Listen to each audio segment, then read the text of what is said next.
দেশের দিকে আলোচনা করার সুবিধা হচ্ছে যে বহু আলোচনা হয়ে যায় আর কি। ফলে প্রচুর কথা ইতিমধ্যে বলা হয়ে গেছে। তো আমি আসলে মূলত কতগুলো জায়গা থেকে একটু পুরো বিষয়টাকে মনে করার চেষ্টা করি আর কি, যে কি হয়েছিল আমাদের এখানে। যেটা ঘটে, মজাটা হচ্ছে যে ধরা যাক যে জুলাই ঘটে গিয়েছে। এখন জুলাইকে নিয়ে আহ, আহ, দু ধরনের আহ, মোটা দাগে আর কি দুই ধরনের গল্প শুনি আমরা।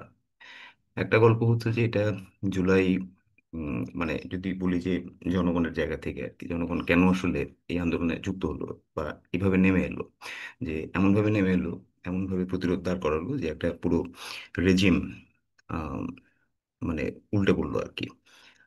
এখন মজাটা হচ্ছে যে এই রেজিম এর আগেও তো ঘটেছে ঘটনা, এর আগে অনেকগুলো ঘটনা আছে। আহ, খুবই ব্রুটালি দমন পীড়ন চলেছে, কিন্তু তখন উল্টায়নি।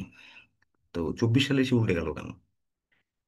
তো এটা যে যদি দেখি আর কি, তাহলে এটা মনে হয় যে এখানে একটা হয় না যে অন্য সময় বা অন্য ঘটনাগুলো, even 15 বছরের থেকে এই ঘটনার মধ্যে কোথাও মানে বিশেষ কিছু আছে যেটা আহ, মানে এই ওই রকম মানে একেবারে রেজিম চেঞ্জের মতো মানে টার্ন বা করতে পেরেছে বা ঘটেছে ঘটনাটা। আহ আচ্ছা, এখানে একটা দুটো দিক থেকে দেখা যায়। একটা হচ্ছে যে জনগণ এখানে নেমে এসছে, আহ, সাধারণ মানুষ নেমে এসছে, সাধারণ শিক্ষার্থীরা নেমে এসছে। এটা একটা খুবই আস্তিত্বিক সংকটের জায়গা থেকে। কিভাবে? আহ,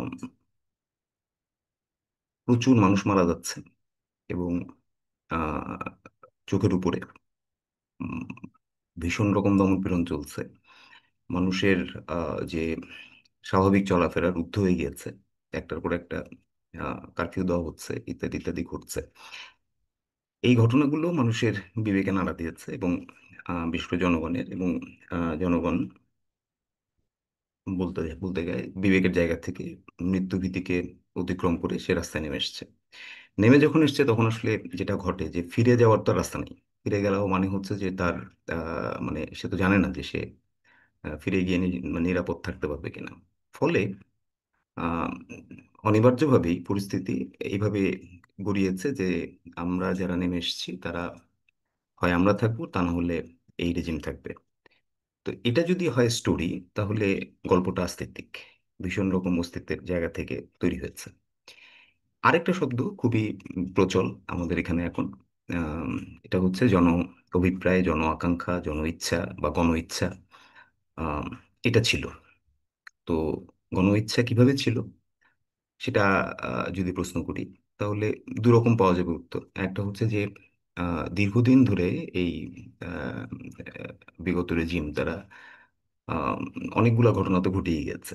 মানে একেবারে আহ, খুবই বিশ্রী রকম ইলেকশনের নামে যে নাটক, সেটা থেকে শুরু করে উম, আহ, কিভাবে বলা যাবে যে প্রচুর পরিমাণে গুম খুন, প্রচুর টাকা লুটপাট, এবং মানুষকে ঠিক স্বাভাবিকভাবে যে মানুষের যে মর্যাদা সেটাই সে দেয়নি ধরে নিচ্ছি। তো এইখান থেকে আহ, এক ধরনের জন আকাঙ্ক্ষা অনেক দিন ধরে তৈরি হচ্ছে। এটা আরেক এক ধরনের কথা। আরেকটা হতে পারে যে আহ, যে পার্টিকুলারলি জুলাইয়ের 36 দিনে যা ঘটেছে সেটা মানুষের মধ্যে এক ধরনের জন আকাঙ্ক্ষা তৈরি করেছে, এবং এটা বিপুল মৃত্যুর কারণে ঘটেছে। এই মৃত্যু এবং বা বিপুল রকম দমন পীড়ন। তো ফলে একটা কমন বিষয় পাওয়া যাচ্ছে, সেটা হচ্ছে যে আহ, মানে তিনটা জায়গায় যে আহ, মানুষ আহ, এই বিগত রেজিম বিভিন্ন পর্যায়ে অথবা কোনো একটা সুনির্দিষ্ট পর্যায়ে যে অর্থে যে ব্যবহার করুক না কেন, মানুষকে ইনফ্যাক্ট থিংয়ে পরিণত করেছে। এখন রুশোর ভাষা অনুযায়ী থিং হলে তো সে আর মানুষই থাকে না, এবং মানুষ এই পরিস্থিতি থেকে তো পরিত্রাণ চায়।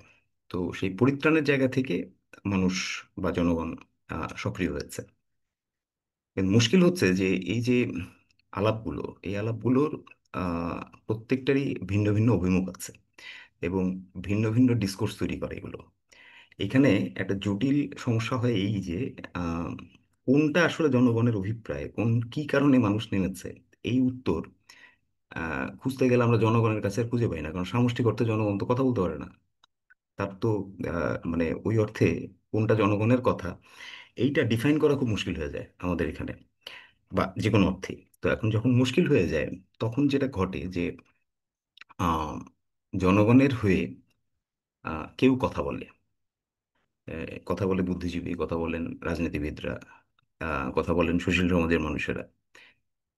এবং তারা যখন কথাটা বলেন, তো তখন জনগণের যে আকাঙ্ক্ষা ভাষা পায়নি, সেটাকে তারা ভাষা দিতে চান, অর্থাৎ একরকম অনুবাদ করতে চান। তো অনুবাদ করতে গিয়ে তারা তো তাদের যে আহ, মানে তাদের যে দৃষ্টিভঙ্গি, সেটাও তো ঢুকে যায় ওটার ভিতরে। বলে ঢুকে গিয়ে বিভিন্ন টাইপের ডিসকোর্স তৈরি হয়। আমাদের এখানে যেটা হয়েছে যে অনেকগুলো ডিসকোর্স ঘুরে বেড়াচ্ছে। এখন বহু ধরনের ডিসকোর্স থাকার সুবিধা আছে। মানে এটা হয় না যে মোর ডেমোক্রেটিক ইন এ সেন্স, যে নানা রকম ডিসকোর্স থাকা। অসুবিধাটা হচ্ছে যে এই ডিসকোর্সগুলো আহ, কোনো জায়গায় গিয়ে কোনো একটা সাধারণ সমঝোতায় পৌঁছাতে পারছে না। আবার জনগণের তরফ থেকেও কোনো সাধারণ সমঝোতা ওইটা তো খুঁজেই পাওয়া যাচ্ছে না। আমরা দেখতে পাচ্ছি যে এখানে তানভীর একটা আলাপ করেছে, খুব ইন্টারেস্টিং, যে আহ, যে জনগণকে সক্রিয় দেখা গিয়েছে। আমরা সবাই কম বেশি যারা বাংলাদেশে ছিলাম প্রত্যেকেই এটা সাক্ষী যে যে 3 দিন 4 দিন সরকার ছিল না, মানুষ কিভাবে রাস্তায় নেমে নিজের দায়িত্ব, তার তার তার পাড়া, তার মহল্লা, তার শহর, আমি খুলনায় দেখেছি যে আমার এই শহরকে কিভাবে মানুষ প্রোটেক্ট করেছে। তো সেই মানুষ যখন আহ, অভ্যুত্থানটা হয়ে গেল, যখন সরকার গঠন হয়ে গেল, তারপরে আস্তে আস্তে আবার একটা প্যাসিভ ফোর্সে পরিণত হচ্ছে এবং মানে সেখান থেকে সরে যাচ্ছে। এই ট্রানজিশনটা খুবই ইন্টারেস্টিং। যে এই সম্ভবত যতটুকু মনে হয় 5 থেকে 8 তারিখের মানুষ, আর হচ্ছে যে জনগণ, আর ইনফ্যাক্ট তারপরে জনগণ। তো এই যে আহ, পরিস্থিতি আর কি, এর ভিতরে বড় এক সমস্যা হচ্ছে যে সমঝোতায় পৌঁছানো যাচ্ছে না। এটা একটা কারণ যে সমঝোতা বিভিন্ন ডিসকোর্স এসে হাজির হয়েছে, জনগণের নামেই ডিসকোর্সগুলো চলছে। দ্বিতীয় যেটা আম, সমস্যা, সেটা হচ্ছে যে কতগুলো খুবই মানে ধরা যাক যে যেহেতু হয় না কমন শত্রু নাই, ফলে প্রত্যেকেই আহ, মানে মসনদে যাওয়ার মানে এক ধরনের সম্ভাবনা আছে। আবার আহ, আরেকটা সংকট তৈরি হয়েছে যে এক ধরনের মানে পাল্টা পরিচয় দাঁড় করানোর প্রচেষ্টা। আহ, এবং সেইটা আবার আরেক ধরনের ডিভিশন বা সংকট তৈরি করছে পুরো এর ভিতরে। ফলে কমন প্রবলেম যেটা হচ্ছে যে সাধারণ সমঝোতা, যেটা অনেক বিষয়ে ঘটছে না।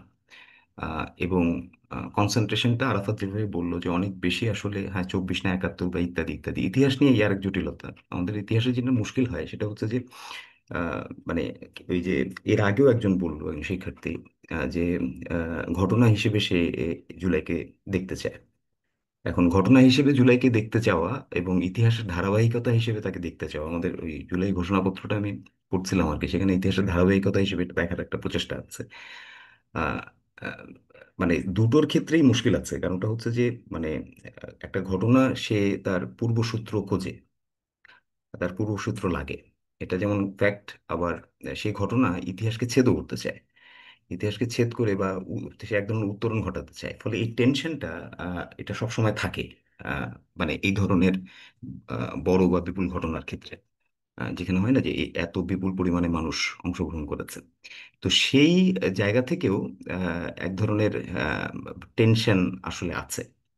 এবং এই পুরো পরিস্থিতির মধ্যে এবং এই টেনশনটা এখন যেটা ঘটছে যে এটা ক্রমাগত মানে আইডেন্টিটির প্রশ্নে গিয়ে আবার আটকে গিয়েছে একটা এন্ডলেস লুপের মতো।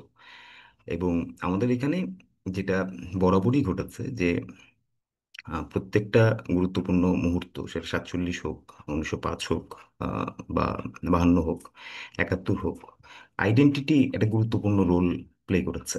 আইডেন্টিটির গল্পটা এমনকি 89তেও আইডেন্টিটি যেমন ধরেন এক অর্থে মানুষকে এক করেছে। আইডেন্টিটির রাজনীতি আবার এটা মানুষকে এক্সক্লুডও করেছে। হ্যাঁ, সে একাই দাবি করেছে যে এই পরিচয়ের অধীনে যারা আছে আর কি তারাই সব, আহ, বা এই পরিচয়টাই আসলে সবকিছু ঘটিয়েছে। তো ফলে এই এই এই একই লুপ খুবই ইন্টারেস্টিংলি আমরা দেখতে পেয়েছি যে জুলাইয়ের পরে এসে আবার হাজির হচ্ছে। মানে একই মানে আহ, গল্প ভিন্ন নামে আবার প্রচল হচ্ছে। এবং যেটা মুশকিল হচ্ছে যে এখানে যে যেগুলা মানুষের মানে যেগুলো মূল সংকটের জায়গা বলে আমরা মানে আমরা মনে করতাম, যে যেটা নিয়ে আরাফাত বললো যে ডেভেলপমেন্ট ইকোনমির যে সংকট, কিংবা আমাদের এখানে যে এক ধরনের ইনফর্মাল ক্ষমতা বলয় গড়ে ওঠে, ইনফর্মাল অর্থ মানে ইনফর্মাল ইকোনমি থেকে শুরু করে এক ধরনের পলিটিক্যাল সিস্টেম যেটা গ্রো করে যায়, সেটাকে আমরা কিভাবে আসলে আহ, মানে নিয়ন্ত্রণ করব, এইগুলো নিয়ে সম্ভবত বোঝাপড়াগুলা আহ, মানে এখনো মানে জনপরিসরে খুব সরব অবস্থায় আছে, বা এগুলো নিয়ে খুব আওয়াজ টাওয়াজ শোনা যাচ্ছে এরকম না। তো সংকটটা মূলত এই জায়গা থেকে, যে আমি দুটো জায়গায় টের পাই। একটা হচ্ছে যদি সমস্ত ডিসকোর্সের জায়গা থেকে দেখি, একটা জায়গায় সম্ভবত সবাই সাধারণভাবে একমত হবেন যে আম, মানুষকে, মানে মানুষ থিং হয়ে থাকতে চায় না, সে তার হয় না যে মানুষের হিসেবে বেঁচে থাকার যে স্বাভাবিক অধিকার, এবং সেটার জন্য সে এক ধরনের মুক্তি কামনা করে, মুক্তিটা চায়, এটা প্রয়োজন পড়ে। ফলে মুক্তি এবং হয় না যে মানুষ হিসেবে বেঁচে থাকার জায়গা, এই দুটো আহ জিনিস খুব কমন। মানে যে দিক থেকে যাওয়া হোক, এটা মানুষ স্বাভাবিকভাবে চাইবে। তো সেই জায়গা ধরে অগ্রসর আহ, হওয়া যেত আর কি। কিন্তু আমি সেরকম কোনো সম্ভাবনা দেখতে পাচ্ছি না এখনো পর্যন্ত। আর আরেকটা জায়গা হচ্ছে যে আহ, বাংলাদেশের এটা আজকের সমস্যা না, এটা বহুদিন ধরে বাংলাদেশের সমস্যা, যে বাংলাদেশের ক্ষমতা হস্তান্তরের ক্ষেত্রে আমরা কোনো সমঝোতায় পৌঁছাতে পারি না। এই অভ্যুত্থানের ক্ষেত্রে এটা হয়েছে। এই অভ্যুত্থানেও মানে যখন ঘটনাটা ঘটছে তার আম, পূর্বের যে মানে তার আগেও এই ব্যাপার নিয়ে কোনো সমঝোতা নেই। একটা বিষয়ে সমঝোতা ছিল, সেটা হচ্ছে আমরা কি চাই না। মানে এই অভ্যুত্থানের একটা মজার বিষয় হচ্ছে যে এই অভ্যুত্থানটা হচ্ছে যে মানে এটা আহ, খুব রিলেটিভ, মানে এটা খুব মানে হয় না যে আহ, মানে এক অর্থে মিলটা অনেক বেশি খুঁজে পাওয়া যায় 2010 সালের পরের থেকে সারা দুনিয়াতে যে ধরনের অভ্যুত্থান গুলো ঘটেছে তার সঙ্গে, যেখানে হয় না যে নাটা অনেক বড় হয়ে ওঠে। মানে আমি কি চাই সানিয়ে সমঝোতা আহ, ওইভাবে তৈরি হয় না, কিন্তু আমরা কি চাই না সেই বিষয়ে সমঝোতাটা খুব দ্রুত তৈরি হয়। তো ফলে এটা একটা ওই যে ন্যায়ের উপরে দাঁড়ানো। আমরা কি চাই না এটা আমরা জানি, কিন্তু আমরা কি চাই সেটা নিয়ে কোনো সমঝোতা নাই এখনো পর্যন্ত। এগুলাকে নিয়ে কিন্তু এক ধরনের টাগ অফ ওয়ার, এক ধরনের টানা পোড়েন চলতেছে আহ, যারা এই অভ্যুত্থানের বিভিন্ন স্টেক হোল্ডার আছেন প্রায় সবার ভিতরে। তো এই জায়গা থেকে সম্ভবত হচ্ছে যে মানে এই সংকটটা একটা ছোট্ট জিনিস জানান দিচ্ছে যে যতই আমরা নতুন বন্দোবস্তের কথা বলি, যাই বলি, এটা একটা বেসিক প্রবলেম আমাদের মানে ডেমোক্রেটিক সিস্টেমের, যেটা মানে 91 সালের পরের থেকে আমরা দেখছি। তার আগে একভাবে ছিল, তারপরে আরেকভাবে হয়েছে। আহ, সেইটার কোনো সমাধান আমি এখনো পর্যন্ত মানে আমি দেখছি না যে ঘটছে। মানে আমাদের পুরো আহ, মানে 1 বছরের প্রক্রিয়ার ভিতরে বা সেই রকম কোনো সমাধানে আসা যাচ্ছে। যেটা ঘটছে যে ক্রমাগত আহ, মানে বয়ান তৈরি হচ্ছে, ডিসকোর্স তৈরি হচ্ছে, এবং যেই ডিসকোর্সটা আমি জানি না মানে ভবিষ্যতে এরকম হবে কিনা, যে হয় না যে ডিসকোর্সের গায়ের জোর বেশি, যার সাথে হয় না যে অনেক বেশি মানুষ আহ, একমত পোষণ করেছেন আর কি, সেই ডিসকোর্সই দেখা গেল যে বাংলাদেশের প্রধান মানে জুলাইয়ের প্রধান বয়ান হয়ে দাঁড়িয়েছে আর কি। তো সেটা হলে খুব দুঃখজনক হবে আর কি।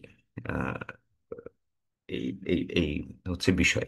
তো আমি কথা বাড়াবো না, আমার মূল জায়গাটা ছিল যে আহ, এই অভ্যুত্থানকে পাঠ করার ক্ষেত্রে আর কি, মানে এটা খুব জরুরি বোঝা যে এটার মানে যে কথাগুলো এখন হয় না যে জনগণের নামে এসে হাজির হয়, ইনফ্যাক্ট জনগণের কথা বা ইত্যাদি ইত্যাদি বলা হচ্ছে, বা জনগণের অভিপ্রায় এবং জনগণের চিন্তা, জনগণের ইচ্ছা, আহ, মানে সেটা আসলে কতটুকু জনগণের অভিপ্রায়, ইচ্ছা, আকাঙ্ক্ষা, সেটা সেটার সেটাও মানে কোনো না কোনো জায়গা থেকে নির্ধারিত হয়, কোনো না কোনো চিন্তা এটা নির্ধারণ করে দেয়। তো সেই জায়গাটা বোঝা। এবং দ্বিতীয় বিষয় হচ্ছে যে আহ, সক্রিয় যে অবস্থান জনগণের মানে মানুষের ছিল, সেটা কেন মানে পরিবর্তিত পরিস্থিতিতে বা পরিস্থিতি 36 বলে অগাস্টের 5 তারিখের পরে সেটা কেন হয় না যে প্যাসিভ হয়ে যাচ্ছে, সক্রিয় থেকে ধীরে ধীরে হয় না যে পেছনের দিকে বা মানুষ আবার ক্ষমতাটা কারো না কারো হাতে ছেড়ে দিয়ে মানে নিজের একটা মানে আহ, নিজের কাজে ফিরে যাচ্ছে বা সামথিং। তো এইটা জায়গাটা বোঝে। এবং তৃতীয় যে জিনিসটা সেটা হচ্ছে যে কেন আসলে শেষ পর্যন্ত মানে এত বড় ঘটনা ঘটে যাওয়ার পরও আমরা কোনো সাধারণ সমঝোতায় আসলে ওই অর্থে পৌঁছাতে পারছি না। এবং এইখানে আমি মনে করি যে একটা দুটো ঘটনা খুবই গুরুত্বপূর্ণ। একটা হচ্ছে যে হয় না যে পাওয়ার এখানে একটা রোল প্লে করে, ক্ষমতায় যাওয়া এবং ইত্যাদি ইত্যাদি। কিন্তু তার চাইতে বড় রোল প্লে করে যখন হচ্ছে যে সকল রাজনৈতিক পক্ষ তাদের পরিচয় সামনে রেখে আসলে সমঝোতার টেবিলে বসেন। এবং সেটা মুশকিলটা হচ্ছে পরিচয় সামনে রেখে আপনি সমঝোতা করা মুশকিল, মানে এটা হয় না। তো পরিচয় যখন প্রধান বিষয় হয়ে ওঠে সমঝোতার, তখন সমঝোতার হওয়ার সুযোগ থাকে না। আর আহ, তো ওইখানে দাঁড়ালে শেষ পর্যন্ত রিকনসিলিয়েশন, যেটা ইউসুফ ভাই বললেন যে রিকনসিলিয়েশনের জায়গাটা মুশকিল হয়ে দাঁড়ায়। এবং আমাদের এখানে মানে বাস্তবতা হচ্ছে যে ঘটনাটা এরকমই ঘটেছে যে শেষ পর্যন্ত গিয়ে রিকনসিলিয়েশনে পৌঁছানো যাচ্ছে না অনেক কিছু নিয়ে। তো এই ছিল মোটামুটি আমার আলাপ। টিটোকে ধন্যবাদ।